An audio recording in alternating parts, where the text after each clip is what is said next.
Hey everyone, back with another Friday demo. This one is going to go over some of the new Go SDK stuff and some a bit more advanced stuff as well. Um, so in this case, kind of iterating on the previous demos, we've got this greeting app that says hello. But in this case, we're actually using Gin to serve an API. So we have a hello API. So quick look at this. If I go build and then run my application. So we can see that the Gin API is listening. And don't worry too much if you're not familiar with Gin. It's just running an API. I have one endpoint that returns my greeting. So if we actually look at what this returns, we can curl and look at that API. So we can see it returned greeting hello. There's our API request on our running server. So cool, we've got an API that does some stuff. Going from there, we've got a test on our package just like we had before that makes sure that our greeting returns hello. And so to actually serve our API to the world, if we look at our README here, it kind of highlights that we're running this on ECS Fargate. You might see a directory over here called Terraform. This, don't worry too much about the contents of this, but basically this is some kind of boilerplate Terraform to deploy a container as a Fargate task that also has a load balancer for my API. So I've got it running already with this container that says hello. So if I say like that, so the same curl except to this public endpoint greetings.kpenfound.io. We'll look at that again, and it says hello. Awesome. So how do we get our container up to Amazon? If I look at my CI folder, this, in contrast to my previous demo, which I think used Mage, we're just running just basic Go here, nothing extra on your machine you need to run this. So our main entry point here, we take an argument for whatever task we want to run. And so if we look at these task options here, we can run. We don't have this yet. We can run a test. So let's go ahead and look at that test real quick. So again, looking at that directory, go run ci/main test.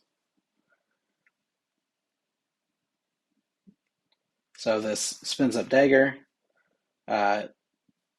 sets up our Go package, and runs Go test on it. So as that's running, we can go and look at what that test task looks like. And we can see here that it passed successfully too. So new Go SDK, we start with that engine.start like we had before, but this time instead of getting a query client, we're actually getting just a API client for the Go SDK. And then here, I've actually abstracted away these common parts that all my tasks use that run a Go command against my project.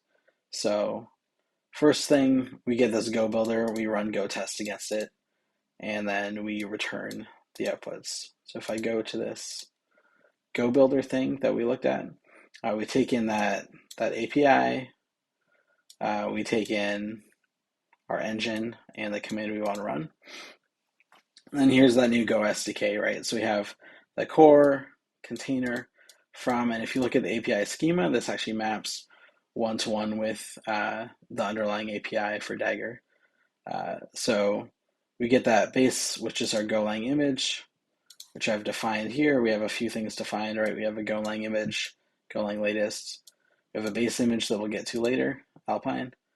And then where our container registry is and our service name. So going here, we get that Golang image as builder. So now this builder is a container which has the Golang latest as a base. Next up, we load our source into that. So our project workdir is the root of this project where our main.go is, right? So we want to load that up. So there's our workdir. When we read that and get the directory ID of that directory. And then we actually mount that onto our builder at /source, and then we set that container's work directory as source, so that the commands that we run are run in that context. We set a couple environment variables for this Go build, or for whatever Go commands we're going to run. And this way, no matter what commands we're running against it, no matter what execution environment we're executing this in, we always have these same environment variables for our Go environment. And then we actually run that command, so we have that builder again, this container that we've done all this stuff to, and then we exec and that command, which, jumping back to test, is go test. Awesome. So all that to say, we were able to build a base with Golang and run go test in this statically defined environment, or consistently defined environment, so that on different machines it looks the same, right? And then we print that output. So all the way over to say, look at that, our test passed. So digging in deeper, we've got this Go code that we want to run as an API, and spoiler alert, you already know that it's going to run on Fargate, right? So how do we get this in a container and actually push it up to Fargate to run this task? So let's look at our push task. So first thing, this probably looks familiar. We just looked at this Go builder thing, except this time we're running Go build in that same shared function, right? So out of that, we get this container that we've run Go build against with our project inside of it. So next up, we're actually going to grab our binary out of that container. So again, using this Go SDK, we've got this API.container, and we're going to say .file. So you can see that returns an API.file, and we get that file ID. So now we've got a file ID of the binary that we actually built with Go build. And so now this looks kind of like a multi-stage build, right? We've got this base image, which we looked at was Alpine latest. So we're going to get a brand new container here with Alpine latest. We're going to add our built binary to that container, and we're going to copy that to the root file system of that container. So we're mounting that at /temp greetings API, and we're going to copy it to /bin. And then we're going to set that container's entry point to /bin. So now up to here, we've got this container that when we build it, its entry point is that API that we built, so we can run that container, and it's going to serve as our API. So next up, we actually want to publish this to this ECR registry, which we created with our Terraform code. And this publish will push that up to the registry. Perfect. So now it's up in the registry, but how do I tell ECR, in this case Fargate, that I want it to run my new container? Because as you might have spotted in our constants here, I'm just pushing up that latest tag. So by default in ECS, it's not going to see that there's a new image to run. So here's kind of the cool part of building all these scripts in Go, is that there's this super nice AWS Go SDK where I can actually connect to that. So let's go to this function, deploy greeting service, right? So we've pushed up the image. We're pretty much done. We just want to tell the greeting service to deploy. So let's go here and check this out. We're actually pulling in the AWS SDK now, and we're calling ECS.updateService, and we're telling it to force new deployment. So that means when we make a change and we do that push, we're going to push up the new container and then tell ECS, hey, there's a new container. You should do a deployment since we're pointing at latest.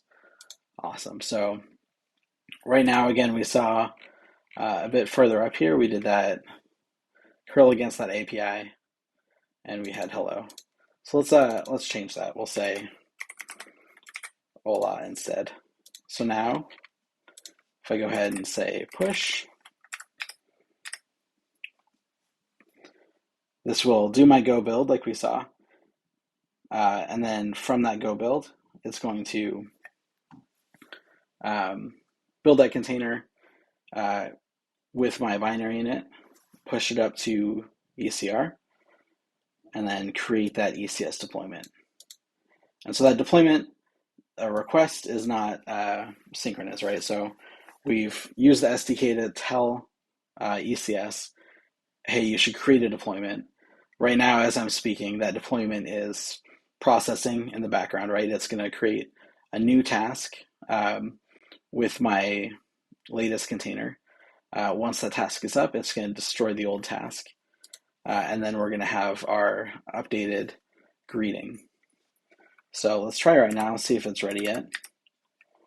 It's still on hello. If we get a few more seconds here, we should have that new container ready to use. One other thing to point out, we looked at the test before and we saw that it was verifying the greeting. But we're on test right now. Those will break. That's okay. For the next demo, we'll have like a more solid database of greetings that we can serve with this API.